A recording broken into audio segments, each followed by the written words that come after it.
нас очень много талантливых учителей, творческих в республике. Быть максимально информированным новыми трендами, которые их интересуют. И устав сегодня, вы с утра встанете и скажете, как здорово, что наступил новый день, я опять иду в школу, и все будет хорошо. Всем привет! Я Валентина Варламова. Это проект «Из первых уст». В этом выпуске абсолютные победители разных лет республиканского профессионального конкурса «Учитель года» раскроют свои секреты успеха, также поделятся своим опытом работы. Желаю приятного просмотра. Добрый день! Меня зовут Андреева Клара Егоровна. Я директор городской классической гимназии, абсолютный победитель городского и республиканского конкурса «Учитель года-2009».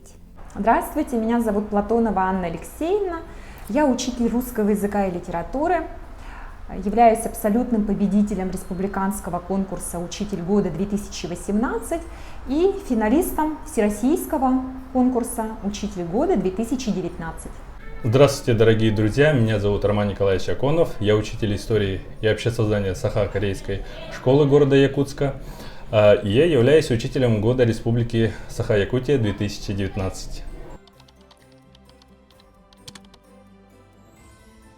Нельзя сказать, что мой путь в профессию был тернистым, все получилось как-то самим собой. Я училась в Амгинской педагогической гимназии, затем поступила на русское отделение филологического факультета нашего Якутского государственного университета. Сходила на практику и поняла, что я могу и хочу быть учителем.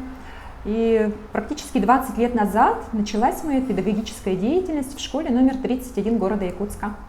Мой путь был довольно уникальным, как я считаю и как многие мне говорили. Я сам являюсь родом из республики Калмыкия.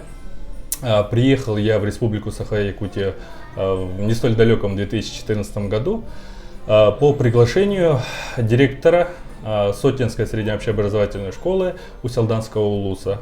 И, собственно, там с 2014 года я начал свою карьерную деятельность. В свою профессию я пришла из детства. У меня в начальных классах была замечательная учительница Тутарикова Альбина Александровна. Мне хотелось быть на нее очень похожей, и моя мечта осуществилась. Я стала учителем.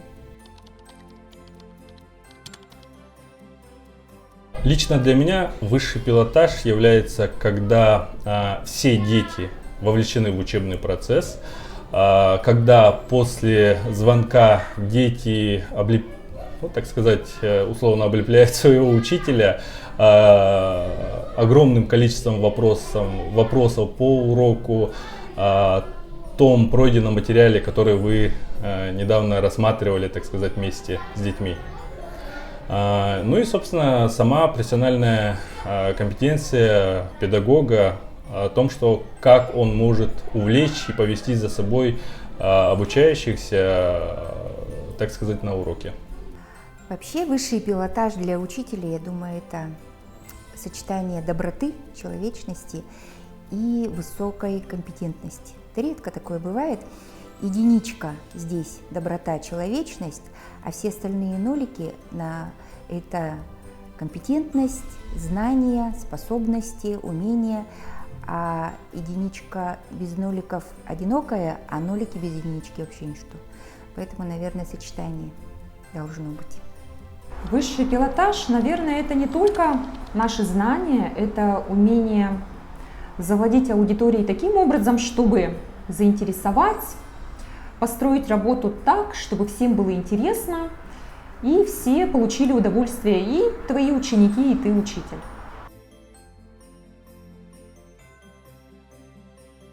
Есть такая расхожая шутка: июнь, июль, август. 3 причины. Но это, конечно, шутка. На самом деле это самая благодарная профессия, самая благородная и самая нужная. Вот, наверное, 3 причины, по которым люди по призванию становятся учителями. Во-первых, это работа с детьми. Это всегда очень интересный процесс. Во-вторых, это постоянное обучение, образование, изучение какой-то литературы, да? И в-третьих, наверное, это все-таки очень творческая профессия, поэтому не соскучишься. Прежде всего, хочу отметить, это любовь к детям. творческая профессия, ну и живое общение и возможность заниматься научной деятельностью. Ну, вопрос, конечно, очень интересный, универсального какого-то рецепта нет. И вообще нужно сказать о том, что я не шла на этот конкурс для того, чтобы победить. Мне предложили поучаствовать, и я готовилась. Я проводила уроки, пробовала на своих детях какие-то задания, смотрела, что у меня получается, не получается. Поэтому, наверное, один из компонентов успешного участия, наверное, это все-таки подготовка. Это труд наш с вами каждодневный, учительский. Это умение видеть, что можно использовать на открытом уроке, чем можно заинтересовать детей, потому что на конкурсе вы будете обучать чужих детей, не своих, вы уже не знаете их какие-то особенности, в этом заключается сложность. И, наверное, все-таки, что может помочь победить? Это, конечно же, не самоуверенность, потому что в конкурсе всегда участвуют учителя такие же прекрасные, как и вы. У нас очень много талантливых учителей, творческих в республике. И я никогда не считала себя лучше кого-то. Может быть, где-то удача. Ну и, наверное, все-таки трудолюбие и... Ну да, наверное, удача, где-то помогла. Наверное, я не знаю. Ну, в конкурс «Учитель года» люди приходят по-разному. Для этого нужно умение рисковать. Многие очень хорошие учителя просто боятся рисковать. Ой, да как я на этом конкурсе буду участвовать, да мне страшно и так далее. Надо просто решиться. Учителей хороших очень много, а участвуют в этом конкурсе только те, кто умеет и любит рисковать. А стать победителем, для того, чтобы стать победителем, нужно просто все свои фишки, все свои изюминки красиво, хорошо преподнести комиссии. Они есть у каждого учителя, но не каждый может их красиво преподнести. Здесь ответ однозначный. Конечно же, это много трудиться, прилагать огромное количество усилий. Нужно ознакомиться с многочисленным количеством педагогических практик, использовать и применять к себе прежде всего данные педагогические практики, ну и выбрать ту единственную, которую бы вы хотели бы презентовать на самом конкурсе. Победа в конкурсе «Учитель года», наверное, дает уверенность в своих силах, что ты занимаешься действительно тем делом, которое ты выбрал когда-то раньше. Это раз. Второе – это профессиональный рост. Человек, который участвовал в конкурсе, он знакомится с очень идейными, вдохновленными людьми и впитывает эти идеи, которые ему помогают дальше работать. А третье, наверное, это признание родителей, учеников, педагогической общественности, которое дает определенные крылья для дальнейшего полета педагогического. Ранее уже и говорил, победа в конкурсе «Учителя года» дает возможность приобщиться к большой семье всероссийского конкурса «Учитель года России», выступать на различных площадках всероссийского уровня, так как по России проходят в огромном количестве различные конференции педагогические, и ты, собственно, можешь поучаствовать в этих конференциях с различными семинарами, мастер-классами. Ну, что хотелось бы еще отметить, конкурс открывает перед тобой, так сказать, множество дверей, которые до этого, когда ты находился, так сказать, в статусе обычного учителя, ну, они для тебя были на то время закрытыми, так сказать. Ну и ты понимаешь, что после данного конкурса планку ни в коем случае нельзя понижать, а нужно только лишь развиваться вперед, развиваться, обучаться, ну и, так сказать, продолжать свою деятельность педагогическую. Победа на конкурсе дает, во-первых, уверенность. Даже после победы на республиканском конкурсе, наверное, я не чувствовала такую уверенность, как после всероссийского конкурса. Как-то так получилось, что именно после него мне стало легко входить в аудиторию, выступать, говорить, рассказывать, общаться с детьми. Вот, наверное, все-таки это уверенность и опыт. Это огромный опыт, с которым мы, учителя года, и участники, и победители, не только победители, с удовольствием делимся с учителями нашей республики, города. Вот, пожалуй, вот эти два компонента. Кардинально ничем не изменилось, разве что я немного сменил обстановку, если так можно это назвать. Дело в том, что я с 2014 года работал в сельской местности, в сельской школе, в Усть-Алданском улусе, Сотинской средней общеобразовательной школе. С этого учебного года я переехал в город Якутск. Теперь работаю в Саха-Карельской школе учителем истории и обществознания. Кардинально ничего не изменилось. Собственно, работаю, как работал учителем, так и работаю. Ну, нельзя сказать, что она как-то особо изменилась, но внутри, после любого конкурса профессионального получаешь какую-то уверенность, какие-то мысли, что у тебя все получается, ты на своем месте, ты на правильном пути. Возможно, вот это вот внутреннее ощущение своего профессионального определения какого-то, может быть. В определенном смысле слова жизнь после конкурса действительно меняется. Открываются новые горизонты, тебя начинают приглашать на различные конкурсы. Я, например, в качестве члена жюри конкурса «Учитель года» республиканского, всероссийского начала участвовать. В составе педагогических делегаций от республики стала ездить по России, делиться опытом уже от учительства всей республики. Изъездила огромное количество городов России как помощник учителей года. Вот, допустим, Анна Алексеевна из нашей школы, когда участвовала в Грозном, я была ее наставником, потому что у меня есть опыт, которым я могла с ней поделиться, помочь ей в участии. Ну и, конечно, это какое-то другое чувство, что ты стал членом сообщества учителей года России. Оно действительно очень почетное, интересное.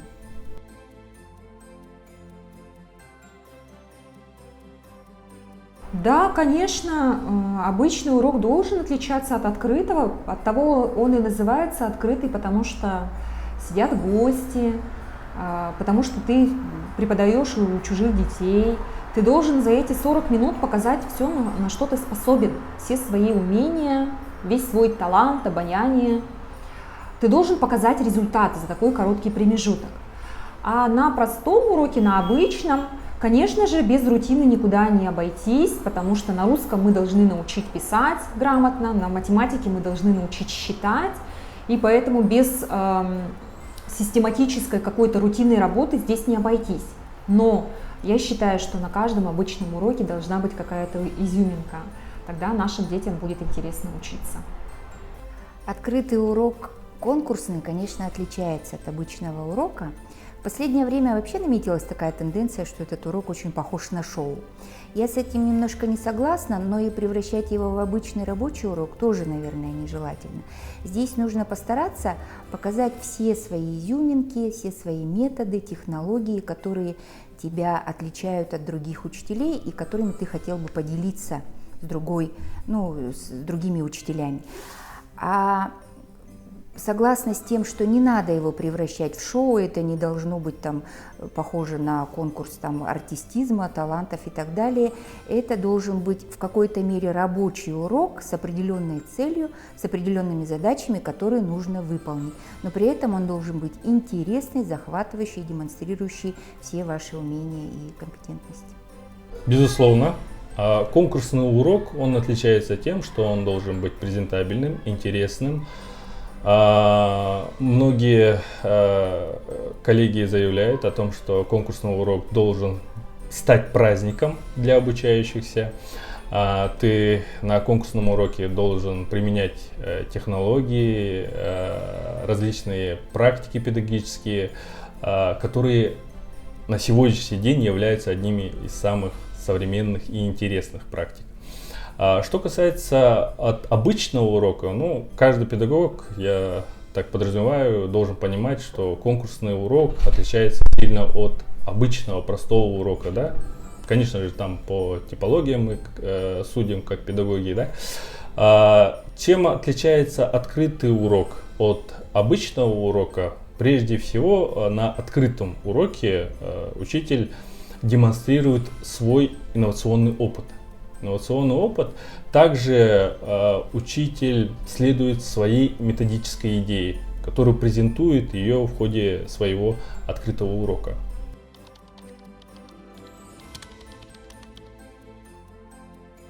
Доверительные отношения с учеником – это, наверное, самый сложный момент вообще в работе каждого учителя. Если в первых 4 классах начальных это не сложно, маленькие дети тебя воспринимают как авторитет вот, безусловный, и априори они считают тебя самым лучшим учителем, то в среднем и старшем звене это доверие нужно заслужить. И тут, наверное, в первую очередь человек должен быть искренним. Если он говорит какие-то отвлеченные вещи не искренне, не от души, дети это сразу чувствуют. Поэтому самый главный момент в общении учителя со старшими учениками – это искренность. Здесь я бы хотел сказать, что нужно находиться с ребятами на одной волне. Да? Я лично из своего опыта, как выстраивать доверительные отношения, стараюсь на своих уроках быть максимально информированным новыми трендами, которые их интересуют, включать их, так сказать, в урок, чтобы, так сказать, ребята активизировались, и мы это с ними активно пообсуждали. Ну, на самом деле, наверное, доверительные отношения с учениками появляются в тот момент, когда ты общаешься с ними помимо урока, в неформальной какой-то обстановке, например, на перемене. Обычно дети подходят, что-то рассказывают, ты вступаешь в беседу, вы общаетесь. Потом это может быть во время каких-то совместных проектов, при написании научно-практической работы, может быть при подготовке к олимпиаде, это может быть какой-то кружок, это может быть элективный курс. А если есть такая цель с конкретным учеником построить доверительные отношения, то можно ребенка пригласить, допустим, у ребенка трудности, да, пригласить его на индивидуальное занятие, чтобы он тет-а-тет позанимался с тобой, увидел, что вообще ребенок должен понимать, что есть отметка, это определенные критерии, это требования, а есть вот человек. И учитель, он, когда уважает ребенка, когда чувствует поддержку ребенок, то он, наверное, тогда учителю такому доверяет, мне так кажется. Ребенок не должен бояться учителя, и мы должны это показать, но в то же время мы должны понимать, и дети должны это понимать, что отметка – это отметка, а отношение мое – это мое отношение, оно такое добродушное к детям.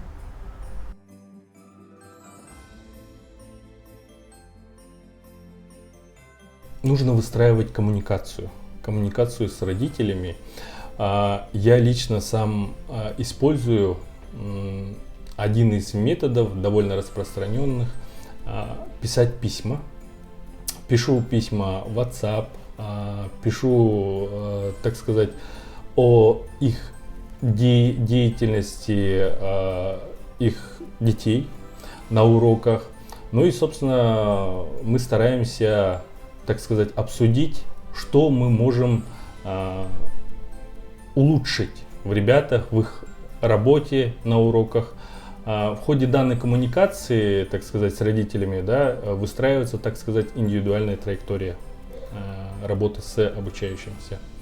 Ну и сами родители зачастую пишут тебе о том, чтобы какие, допустим, темы они могут подтянуть, так сказать, по предметным областям истории, общесознанию. Это очень сложный процесс, и не всегда он занимает короткое какое-то время. Наверное, нужно все-таки родителю донести такую информацию, что мы должны смотреть в одну сторону. Когда учитель что-то хочет от родителя, от ребенка, это всегда делается ради ребенка, ради его успеха, ради его каких-то достижений. И как-то спокойно, очень культурно донести до родителя, чтобы он услышал, что ничего плохого учитель не желает ребенку, естественно, да? А нужно ему помочь, и нужно сделать это вместе, чтобы ребенок не чувствовал себя между двух огней. Что родитель говорит одно, учитель хочет что-то другое. Да? И вот когда родитель это поймет, они с учителем добьются своего, и ребенок будет, я думаю, себя гораздо комфортнее чувствовать. Хорошие отношения с родителями учеников – это тот самый фундамент, на котором вообще строится воспитание. Нет взаимоотношений с родителями – это вот как хлопать в ладоши одной рукой. Поэтому в первую очередь, прямо с первого родительского собрания, с первой встречи нужно дать понять родителям, что вы их друг, что вы вместе занимаетесь одним важным делом – воспитанием ребенка. И если родитель поймет, что вы его друг, не пытаетесь строить из себя наставника, который только наставляет, поучает, а вы действительно друг, с которым вы вместе воспитываете ребенка, то будут доверительные отношения. И тогда родитель будет обращаться к вам со всеми проблемами, со всеми своими чаяниями, надеждами в отношении своего ребенка, и вы вместе будете решать эти задачи успешно.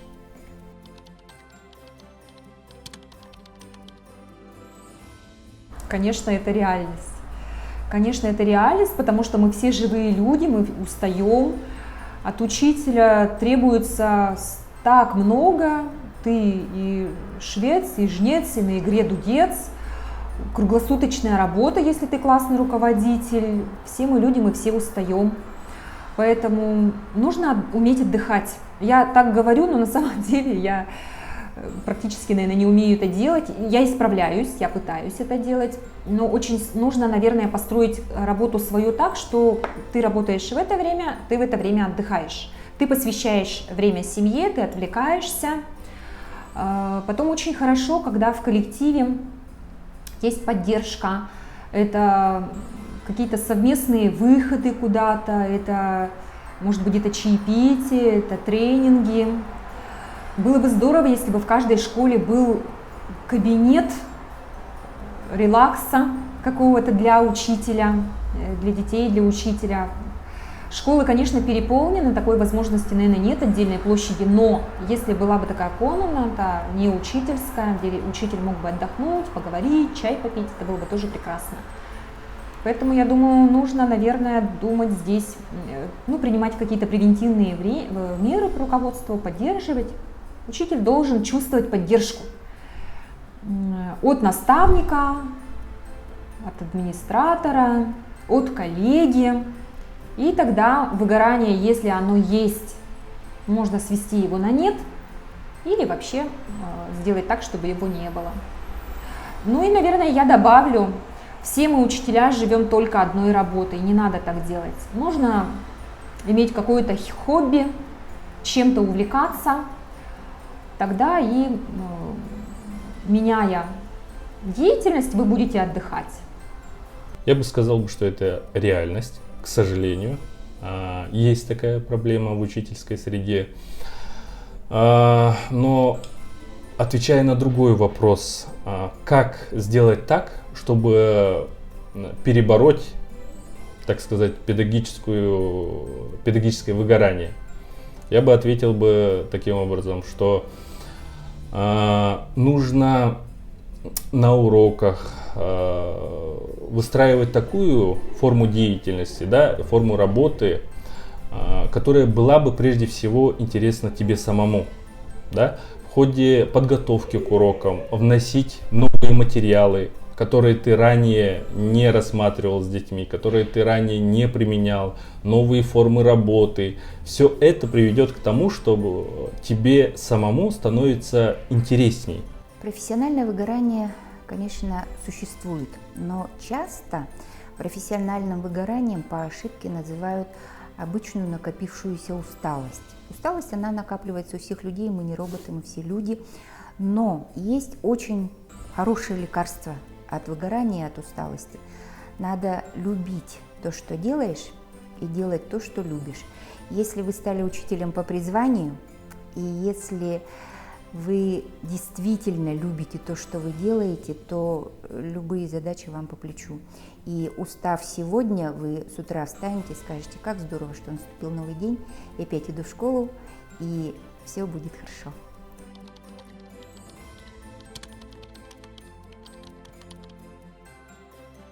Больше энтузиазма в работе, как мне советовал мой завуч Васильева Тамара Петровна из Сотинской школы, больше работать.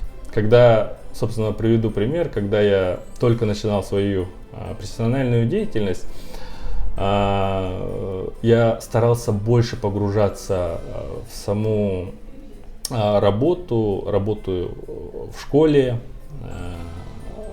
работать над профессиональными компетенциями, которые мне необходимо улучшить. Ну и, собственно, своим примером я хочу пожелать всем молодым коллегам, чтобы вы с большим и огромным, так сказать, желанием, энтузиазмом внедрялись в работу, ни в коем случае не опускали свои руки. Молодым педагогам я бы пожелала не бояться ставить завышенные цели. Вот некоторые молодые педагоги, они очень медленно развиваются, потому что боятся, говорят, ой, у меня это не получится, да какая-то неуверенность в своих силах. На самом деле молодым все по плечу. Надо просто поставить цель и маленькими шагами к ней двигаться.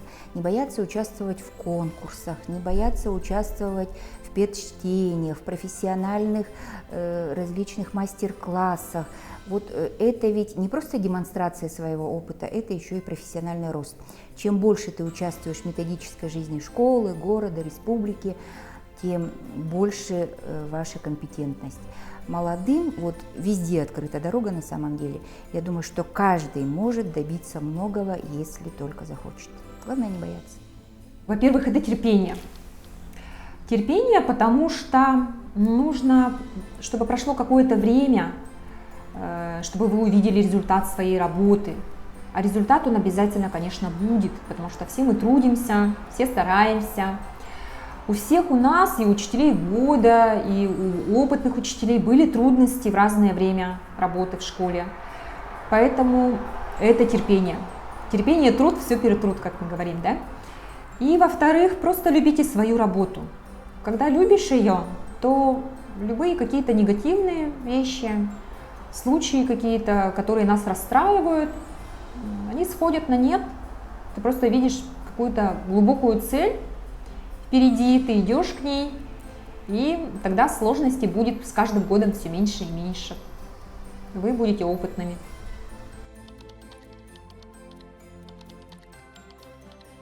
Журналистом или психологом? В сфере бизнеса. Психологом. У меня второе образование психологическое. Дуклемов. Методика преподавания. Ну, как таковой настольной книги у меня нет. Я увлекаюсь разными, но в основном это классика. Евгений Ильин «Путь к ученику». Это благодарные глаза учеников. Вот именно учеников, когда они находятся в восторге, в удовлетворении, в радости от того, что ты для них сделал, это, наверное, есть учительское счастье. Общение с детьми. Пожалуй, это удивленные глаза учеников, заинтересованные удивленные глаза. Дорогие учителя, от всей души поздравляю вас с наступающим Новым годом. Здоровья, счастья и исполнения всех желаний. Уважаемые коллеги, поздравляю вас с наступающим 2023 годом. Я желаю вам неиссякаемой энергии, успехов во всех начинаниях, ну и, конечно, отличного настроения. Пусть Новый год принесет всем удачу. Дорогие уважаемые коллеги, позвольте от всей души поздравить вас с наступающим Новым годом. Хочу пожелать вам всем здоровья, счастья, любви и всего самого наилучшего. Дорогие зрители, благодарю вас за просмотр. Обязательно подписывайтесь, оставляйте лайки, комментарии, делитесь с коллегами, друзьями. Также поздравляю вас с наступающим Новым годом. Желаю вам крепкого здоровья и достижения всех намеченных цели. До новых встреч!